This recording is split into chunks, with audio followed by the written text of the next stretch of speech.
दोस्तों, सबसे पहले सब्सक्राइब करें, नोटिफिकेशन बेल दबाएं और सबसे पहले वाली ऑप्शन ऑल करें, जिससे हमारी आने वाली नई वीडियो की नोटिफिकेशन आपको फ़ौरन मिल जाए। जय श्री राम भक्तों। दोस्तों, ये कथा बहुत ही सुंदर है। आज की कथा है जादुई भेड़ और गांव वाले। आइए कथा श्रवण करें। एक गांव में कुछ बच्चे अपने जानवर साथ साथ चराने ले जाया करते थे। एक दिन वे अपने जानवरों को लेकर पहाड़ों की तरफ चले गए। वहां उन्होंने एक भेड़ जैसा जानवर देखा। वैसा जानवर उन्होंने पहले कभी नहीं देखा था। सो सारे बच्चे उस जानवर की तरफ उत्सुकता से देखने लगे। उन बच्चों को अपनी तरफ देखकर वह भेड़ जैसा जानवर उनके जानवरों के झुंड में घुस गया और कूद कूद कर नाचने लगा। सारे जानवर भी उस जानवर को आश्चर्य से देखने लगे और घास खाना भूल गए। सारा दिन यह कार्यक्रम चलता रहा और शाम को सारे जानवर वहां से बिना खाए ही घर को वापस लौट आए। इस तरह अब रोज ही यह कार्यक्रम चलने लगा। सुबह सुबह वह भेड़ जैसा जानवर पता नहीं कहां से प्रकट हो जाता। वह उन जानवरों के झुंड में घुस जाता, कूद कूद कर नाचता और ना तो खुद घास खाता और ना बच्चों के जानवरों को ही घास खाने देता, क्योंकि वे सब उसका नाच देखते रहते। इसका नतीजा यह हुआ कि कुछ ही दिनों में सारे जानवर कमजोर दिखाई देने लगे। बच्चों के घर वालों ने बच्चों से पूछा, क्यों बच्चों, यह क्या बात है कि तुम लोग इन जानवरों को रोज घास चराने के लिए ले जाते हो और फिर भी यह दिन पर दिन कमजोर होते जा रहे हैं? क्या तुम इनको ठीक से घास नहीं खिलाते? इस पर बच्चों ने उनको उस घटना का हाल बताया। सुबह ही जाने कहां से एक भेड़ जैसा जानवर वहां प्रकट हो जाता है और सारे दिन हमारी भेड़ों में घुसकर नाचता रहता है। हमारी भेड़ें सारा दिन उसी को देखती रहती हैं और खाना पीना सब भूल जाती हैं। गांव वालों को यह घटना बड़ी अजीब सी लगी।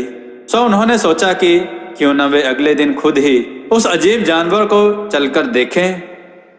अगले दिन सबने अपने अपने भाले और कुल्हाड़ियां ली और जानवरों के पीछे पीछे उनके चरने की जगह पर चल दिए। उसमें सबसे ज्यादा आश्चर्य की बात तो यह थी कि सारे जानवर खुद ही पहाड़ की तरफ चले जा रहे थे। पहाड़ के पास पहुंचते ही पता नहीं कहां से एक भेड़ जैसा जानवर निकल आया और उन जानवरों के झुंड में घुसकर कूद कूद कर नाचने लगा और सारे जानवर अपना खाना पीना भूलकर उसी को टकटकी लगाकर देखते रहे। गांव वालों ने सोचा कि ऐसे जादुई जानवर को तो मार देना चाहिए। सो उन्होंने सबने मिलकर उस जादुई जानवर को मार दिया। जानवर को मारकर उसका मांस सब लोगों में बांट दिया गया और सब लोग उसका मांस लेकर घर चले गए। रास्ते में एक लड़के ने दूसरे लड़के का मांस लेना चाहा तो वह मांस का टुकड़ा चिल्लाया, देखो यह मुझे चुरा रहा है, देखो यह मुझे चुरा रहा है। यह सुनकर तो हर आदमी आश्चर्यचकित रह गया, क्योंकि अभी तक मांस को बोलते हुए कभी किसी ने नहीं सुना था। जब वे घर पहुंचे तो वह मांस उन्होंने अपनी अपनी पत्नियों को पकाने के लिए दे दिया। जब उनकी पत्नियां उसे पका रही थीं तो सभी घरों में वे मांस के टुकड़े चिल्लाने लगे, मिर्च मत डालो, मिर्च मत डालो, हमारी आंखों में लगती है। यह सुनकर सारी स्त्रियां डर गईं और उन्होंने वे मांस के टुकड़े बाहर फेंक दिए। आश्चर्य की बात तो यह हुई कि मांस के वे सारे फेंके हुए टुकड़े आपस में इकट्ठा हो गए और उनसे एक बच्चा बन गया। एक स्त्री जो उधर से गुजर रही थी बच्चे का रोना सुनकर रुक गई। उसने उस बच्चे को गोद में उठाया और घर ले गई। उस बच्चे की देखभाल के लिए उसने एक आया रख ली और दोनों को सब सुख सुविधाएं दे दी। वहां पहुंचकर तो बच्चे ने शैतानियां शुरू कर दी। जब कोई आसपास रहता तो वह बच्चा शांत रहता और सोता रहता, पर जब उसकी आया कहीं चली जाती तो वह उठकर कमरे में जाता, वहां जो कुछ भी रखा होता वह खाता और फिर रोना शुरू कर देता। जब वह स्त्री घर में होती तो वह बहुत जोर जोर से रोता। वह स्त्री सोचती कि कहीं ऐसा तो नहीं कि आया ने बच्चे का खाना खा लिया हो और बच्चा भूख से रो रहा हो। सो उसने आया को बहुत जोर से डांट लगाई और बहुत मारा भी, पर ऐसा नहीं था। एक दिन उस स्त्री की पड़ोसन उसके घर आई तो वह क्या देखती है कि घर में कोई नहीं है और वह बच्चा अपने पलंग से उठकर खाना खा रहा है और वह बच्चा असली बच्चा भी नहीं है। उसने यह सब उस स्त्री को बताया तो वह डर गई और उसने वह बच्चा फेंक दिया।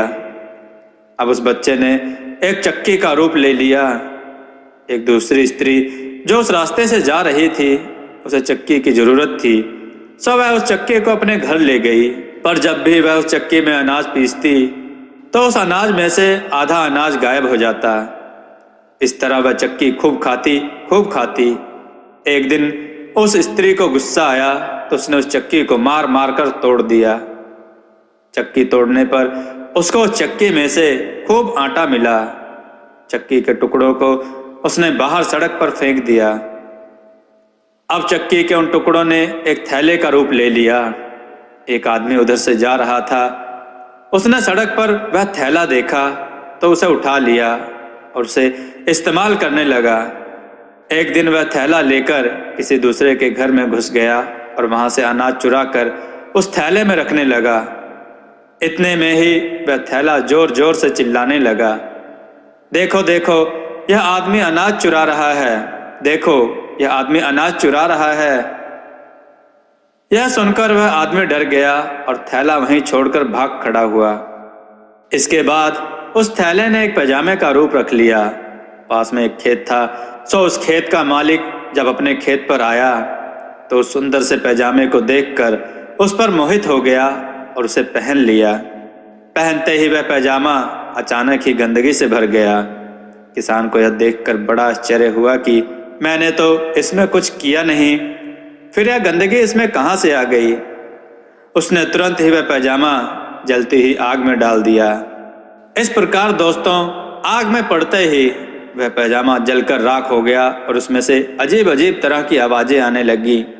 लेकिन जलने के साथ ही उस पैजामे का अंत हो गया और उस जादुई चीज का भी अंत हो गया। दोस्तों, आपको यह कथा कैसी लगी? अपने विचार और सुझाव कमेंट में जरूर दें। हमारी कथाओं को लाइक करें, हमारे चैनल को सब्सक्राइब करना ना भूलें, हमारी कथाओं को शेयर जरूर करें। जय श्री राम भक्तों।